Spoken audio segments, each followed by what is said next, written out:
Super Sunny की यार इस एपिसोड की स्टार्टिंग में हम देखते हैं वो जो प्रिंसेस टाकिशिमा जो होती है वो हमारे मेन कैरेक्टर से उसका मास्क लेती है, यानी उससे वो उसका मास्क वाला आर्टिफैक्ट लेती है और उसके साथ कुछ करने लगती है, मतलब कि उसकी पावर्स को और ज़्यादा बढ़ाने लगती है, अवेक करने लगती है।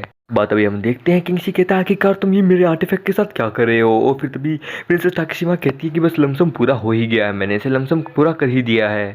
और फिर अभी उसका जो आर्टिफैक्ट होता है वो मास्क वाला किंगशी का वो बन के तैयार हो चुका होता है। किंगशी कहता है तुमने अभी इसके साथ क्या किया, वो कहती है ज़्यादा बकवास मत करो, ज़रा एक बार ऐसे पहन के ज़रा ट्राई करो, एक बार ज़रा देखो तो सही तुम ऐसे मैंने इसमें कितने ज़्यादा बदलाव किए हैं। मार किंगशी कहता है ठीक है, और फिर वो उस मास्क को यानी उस मास्क वाले आर्टिफैक्ट को पहनता है अपने वाले, और उसे कुछ अलग ही महसूस होता है। किंगशी के शरीर में अपने आप ही उसकी पावर स्टेबल हो रही होती है और यहाँ तक कि उसकी पावर भी बढ़ रही होती है। किंगशी कहता है मैं बहुत कम पावर यूज़ कर रहा हूँ पर फिर भी मैं महसूस कर सकता हूँ मेरी पावर बहुत ज़्यादा बढ़ चुकी है। ये आर्टिफैक्ट ये मास्क तो और ज़्यादा अपग्रेड हो चुका है, मैं इसके अंदर की और ज़्यादा नई नई पावर्स को अब महसूस कर सकता हूँ कि और भी क्या क्या नई नई एबिलिटी इसके अंदर ओपन हुई है।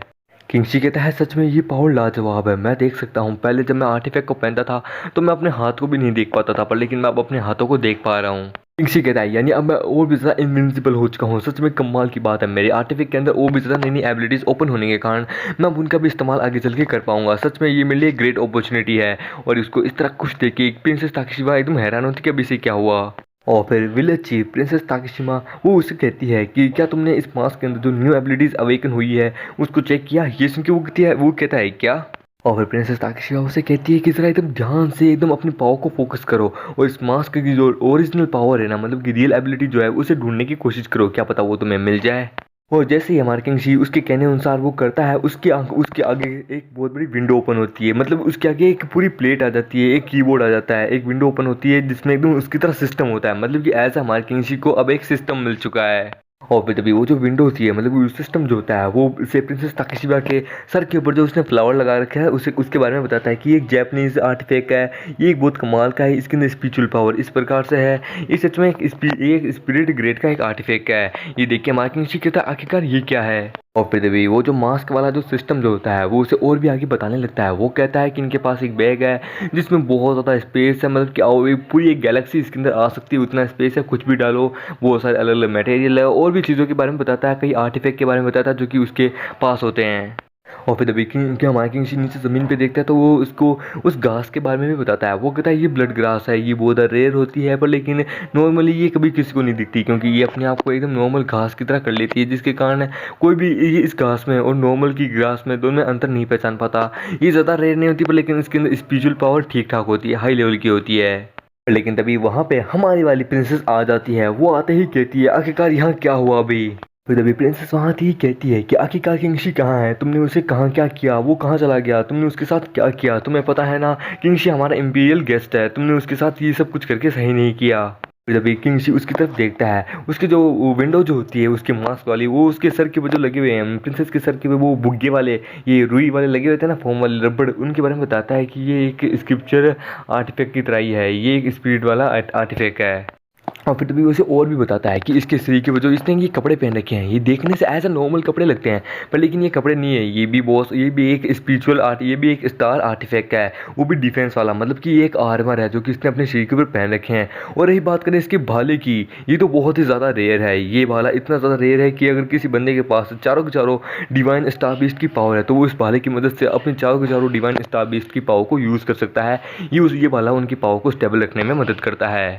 किंगशी हमारा एक्साइटमेंट के मारे बोल देता है कि वाह तुम्हारे पास इतना सब कुछ था, इतनी कमाल की चीज़ें थी तो पर लेकिन तुमने कभी मुझे बताया क्यों नहीं इस बारे में। प्रिंसेस प्रिंसेस डर जाती है, प्रिंसेस कहती है आखिरकार ये कौन था, ये किसकी आवाज़ थी, कौन बोला यहाँ पे तो सिर्फ हम दो ही हैं। और फिर तभी प्रिंसेस ताकेशिमा हमारे किंगशी को कहती है किंगशी ज़रा धीरे बोलो, वो तुम्हें नहीं देख सकती, हाँ मैं देख पा रही हूँ पर लेकिन वो नहीं देख पाती क्योंकि इस मास्क के कारण तुम्हारे पास एक नई एबिलिटी आई है, वो भी इनविजिबिलिटी की, तुम इनविजिबल हो, तुम सिर्फ इसके लिए इनविजिबल हो पर लेकिन मैं बस तुम्हारी सेंसेस को महसूस करके बता सकती हूँ कि तुम यहाँ इस डायरेक्शन में खड़े हो, बाकी देख तो मैं भी नहीं पा रही, इसलिए मैं ये कहती हूँ कि अपना मुंह एक बार के लिए बंद रखना। हमारा किंगशी तुरंत ही वहां से जंप मारता है, वहां पीछे एक पेड़ होता है उसके पीछे जाके छुप जाता है। हमारा किंगशी कहता है मैं तो बाहर पापा चाल, लगता है इसे पता चल गया होगा पर लेकिन शायद तक इसे मेरे बारे में पता नहीं चला कि मैं ही हूँ, पर लेकिन इसे इतनी भनक तो लगी हुई कि इन दोनों के अलावा भी यहाँ पे कोई है, बस आई होप इसे मेरे बारे में पता नहीं चला हो, मुझे जल्द से जल्द इसके आगे जाके इसे सब कुछ बताना होगा। और फिर तभी प्रिंसेस कहती है कि बड़ा अजीब है, मुझे अभी सिर्फ एक आवाज़ सुनाई दी थी पर लेकिन कौन है वो बंदा सामने नहीं आ रहा। और फिर तभी हमारा किंग वहाँ पेड़ के पीछे में से निकलता है। वो कहता है प्रिंसेस आखिरकार क्या हुआ, क्या तुम्हें मेरी चिंता हो रही है? फिर तभी प्रिंसेस कहती है क्या तुम कोई मजाक कर रहे हो? तुम्हें पता है मुझे तुम्हारी कोई चिंता नहीं हो रही, मुझे बस इस बात की चिंता है अगर तुम मर गए तो मैं अपनी सिस्टर को मतलब कि एम्परर को जाके मैं क्या कहूँगी। तभी किंग कहता है तो ठीक है कोई ना, हम कुछ देर बाद यहाँ से चले जाएंगे, पर लेकिन उससे पहले जरा मैं प्रिंसेस ताकेशिमा से कुछ बातचीत करना चाहता हूँ। ये सुन के वो कहती है ठीक है जैसे तुम्हारी इच्छा। और फिर वहाँ किंग प्रिंसेस ताकेशिमा के पास आता है। वो उसे थैंक यू करता है कि आपका शुक्रिया प्रिंसेस, आपने मेरी बहुत मदद की। ये सुन के वो कहती है नहीं ऐसी काहे की मदद है, मैं तुम्हारे वैसे भी फ्री में मदद नहीं की है, मैं बस ये चाहती हूँ कि इम्पीरियल हंटिंग वाले डे के दिन उस दिन तुम अपना अच्छा परफॉर्मेंस दिखाओ और मेरा भी नाम ऊंचा करो। तभी हमारा किंग कहता है मैं आपसे वादा करता हूँ मैं अपना जितना हो सके उतना अच्छा देने की कोशिश करूंगा, उस टेस्ट में मैं सर्वाइविंग के अपनी पूरे चांसेस दिखाऊंगा और आपका नाम ऊंचा करूंगा। सुन के तभी प्रिंसेस ताकेशिमा कहती है बहुत बढ़िया, मुझे तुमसे यही उम्मीद थी, पर रुको जरा मुझे तुम्हें कुछ देना है। और फिर वो अपने पास से कोई एक टोकन निकालने लगती है।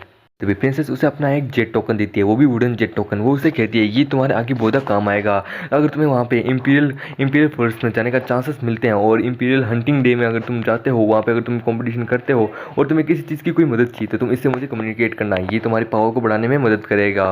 और फिर अभी वो उसके बारे में बताती है ये एक जेड टोकन है, ये वो भी वुडन जेड टोकन। ये बहुत रेयर तो नहीं होता पर लेकिन ये सिर्फ हमारे पास ही होता है क्योंकि ये मेरे लिए बहुत खास है, इसके एक एक पीस मेरे पास भी है, इससे हम दोनों एक दूसरे को कम्युनिकेट कर सकते हैं। तुम्हें जो भी मदद चाहिए मुझे कम्युनिकेशन की डिवाइस से इसी टोकन की मदद से मुझे बता देना, मैं तुम्हारी मदद के लिए आ जाऊँगी। तुम चाहे कहीं पर भी क्यों ना हो, मैं इससे तुम्हारी लोकेशन को भी ट्रैक कर लूँगी और इसके अंदर जो स्पिरिचुअल पावर है उससे तुम अपनी पावर को भी बढ़ा सकते हो, पर लेकिन इस बारे में किसी को भी पता नहीं चलना चाहिए कि तुम्हारा और मेरा क्या रिलेशनशिप है। ये बोल के किंग वहाँ से जाने लगता है। तो ठीक है मैं समझ गया कि आपका क्या कहने का मतलब है, कोई दिक्कत नहीं होगी, आप फिक्र मत कीजिएगा, आप अपनी रात को एकदम आराम से बिताइएगा। तो ठीक है हम कल मिलते हैं। और ये बोल के किंग वहाँ से जाने लगता है। और फिर तभी वो सोचती है क्या ये क्या क्या बात हुई आखिरकार, ये किंग बिना सोचे समझे सीधा हाँ बोल दिया, इसने ना कुछ पूछा ना कुछ और ना कुछ सोचा, सीधा हाँ बोल दिया, आखिरकार बात क्या है। और हम देखते हैं किंग के हाथ में एक थैली होती है, एक बैग होता है और ये वही बैग होता है जो कि इस प्रिंसेस का होता है, वो स्पेस बैग। और फिर जब किंग वहाँ से चला जाता है तब प्रिंसेस को रियलाइज होता है कि एक मिनट मेरे पास से कुछ गायब है। और फिर वो देखती है कि उसका बैग यहाँ से गायब है। वो गुस्से में कहती है किंग के बच्चे मैं तेरे को जिंदा नहीं छोड़ूंगी, तूने मुझसे मेरा बैग ले लिया जो कि मेरे विलेज के लिए बहुत इंपॉर्टेंट था, अब तू गया। और फिर हम देखते हैं वो बैग वो प्रिंसेस यानी अपनी वाली प्रिंसेस को जिसके साथ उसकी शादी होने वाली है उसको दे देता है। ये देख के प्रिंसेस कहती है बहुत बढ़िया, तुम बहुत स्मार्ट हो, तुमने अच्छा काम किया। और फिर वो कहती है बहुत बढ़िया, पर लेकिन अब यहाँ पे ज़्यादा देर रुकने का समय नहीं है, कल कल इंपीरियल हंटिंग कंपटीशन वहाँ शुरू होने वाला है, इसलिए हमें जाके ट्रेनिंग करनी चाहिए या फिर अपना आप को कल्टीवेट करना चाहिए, यहाँ रुके मत रहो। ये सुन के किंग कहता है 2 मिनट ज़रा रुको, मेरी बात सुनो। किंग कहता है जैसा तुमने कहा कल इंपीरियल हंटिंग कंपटीशन शुरू होने वाला है, पार्टिसिपेट तो मैं भी कर रहा हूँ, पर लेकिन तुम्हें पता है ना मैं इंपीरियल यानी रॉयल फैमिली का कोई मेंबर नहीं हूँ। और दूसरी बढ़िया बात अब तक हम दोनों की शादी नहीं हुई है, इसलिए अब तक मैं इंपीरियल फैमिली का मेंबर नहीं बना, तो मैं कैसे कर सकता हूँ, ज़रा तुम इस बारे में सोचो। ये सुन के वो कहती है ठीक है मैं सोचती हूँ। और इसी के साथ ये एपिसोड यहीं खत्म होता है। तो दोस्तों मिलते हैं अगले नए वीडियो में, जब तक के लिए बाय बाय।